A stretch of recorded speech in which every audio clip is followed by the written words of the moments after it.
Hi, my name is Rory Griffin. My call sign is W4RJG, and I live in South Boston, Virginia. Today, we'll be presenting part 3 of the HFP2P call-up process. This will have 2 recorded sessions that we did ourselves, showcasing the various features and components of VeraAC that make up a good, successful call-up process using VeraAC. Before you get started, you have to decide what band you're going to be using and even what frequency. You have to have all your equipment all set up for that band, the radio, the tuner, any other equipment to not be interfering with each other or other equipment around you as well. Make sure that when you start up VeraAC, that in the VeraHF modem all 3 call signs are showing up. Otherwise the broadcast feature cannot work. And then as you go forward, you'll be able to put into your own documentation, emergency operations plans, or anything else that you need to put it into, so everybody will know what to do, how to do it, and then when you utilize this, it'll be a smooth operation for you. So here we go, on to the videos. So after you put out your beacon, you're going to wait. And sometimes you can wait a little bit because you have no idea who's out there, who might be on the same frequency, what the band propagation is going to be for you. So you're just waiting, and you have to wait until that first point of contact. Like that. And so if you take a look in the top right corner of the screen, last heard beacons, and there's KDQLQA. So now we want to do a broadcast to him. We want to have it targeted to him, even though everybody can read a broadcast, but go ahead and type in his call sign, whoever it is that you're going to be sending it back to. Could be her. And a simple message of, I heard your beacon, just a quick little confirmation. And sending broadcast to Kilo Delta 2 Lima Quebec Alpha. There you go. So out goes that broadcast for them to see. Broadcast from Kilo Delta 2 Lima Quebec Alpha to Whiskey 4 Romeo Juliet Golf. So one more broadcast message back. So now we're going to advance into a Vmail. And the Vmail is VeraAC's mail system, and it goes nowhere except between one station and another. It doesn't get stored anyplace else. It has a level of security with that. So we're going to send one off,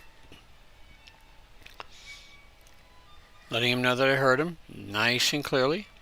Hit send. To Kilo Delta 2 Lima Quebec Alpha. And at the exact same time, he has connected with me, so that makes my email that I'm sending out to him go a lot easier.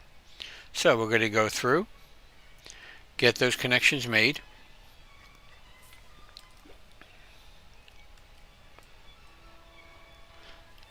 Notice that I was sending a message out.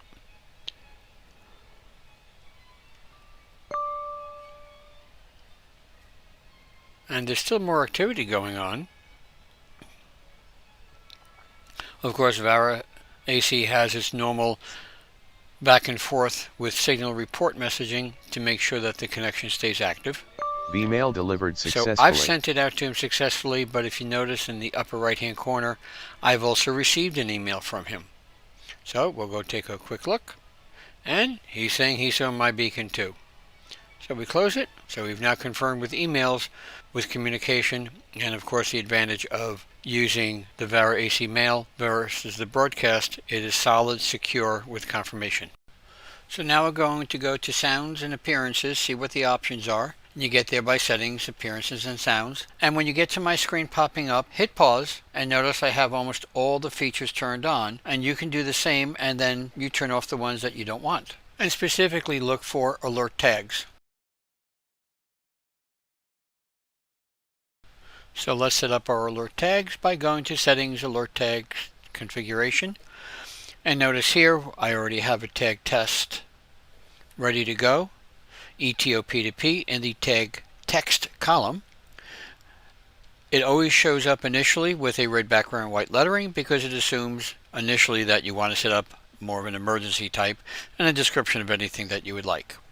And then next we're going to actually send out some broadcasts and receive broadcasts with those same alerts. So we're going to set up a broadcast to go out with that test character string, so I should see it on my broadcast as a special alert. And then if I receive the same, I will get the special alert and with a full narration, which you'll be hearing once that signal is received as well. Broadcast from Kilo Delta to Lima Quebec Alpha to all. ETOP2P. Sending broadcast to all.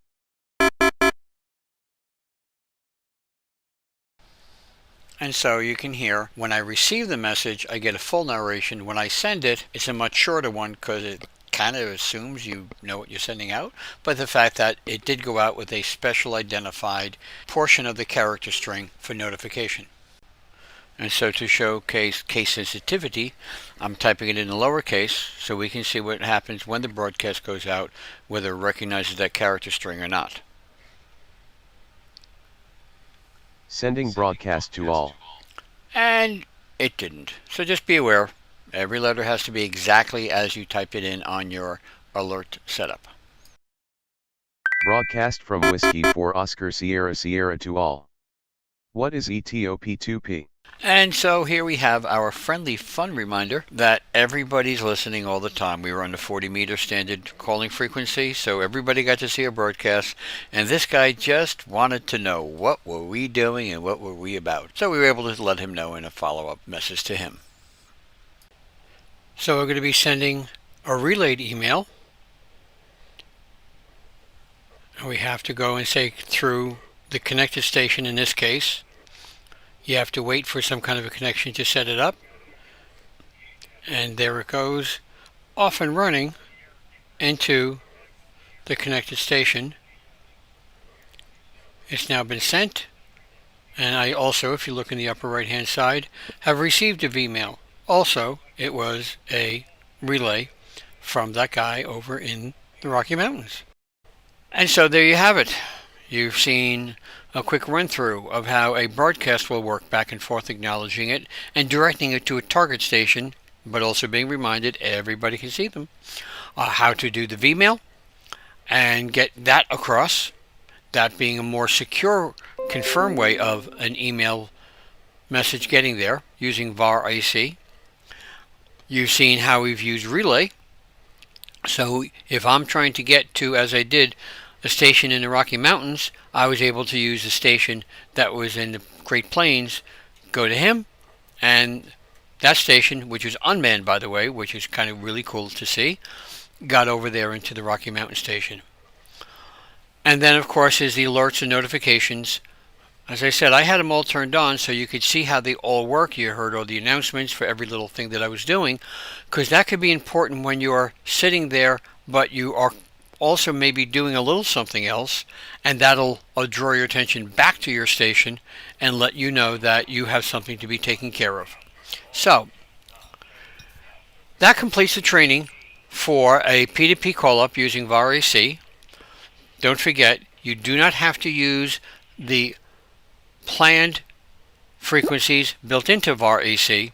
You can just VFO yourself off to what other frequency is in your emergency operations plan, your ICS 205 setup that you've got going, whatever is the preset frequencies, you can just VFO and you can hang out there, because it doesn't matter to VAR AC. He does not get a feedback what frequency you're on. He only does a feed forward to the radio, but doesn't know if you've actually stayed there, which in this case for an MCOM purpose I think is pretty cool. So if you have any questions, comments, or whatever, go to the link below, post your comments, your questions, or whatever, and we'd love to continue a conversation with you. Please provide any other ideas that you may have that we could use to make part of the plans that we are setting up for future engagements, future understanding of how to use a direct messaging component in VAR AC. 73s, thank you very much, and have yourself a great day.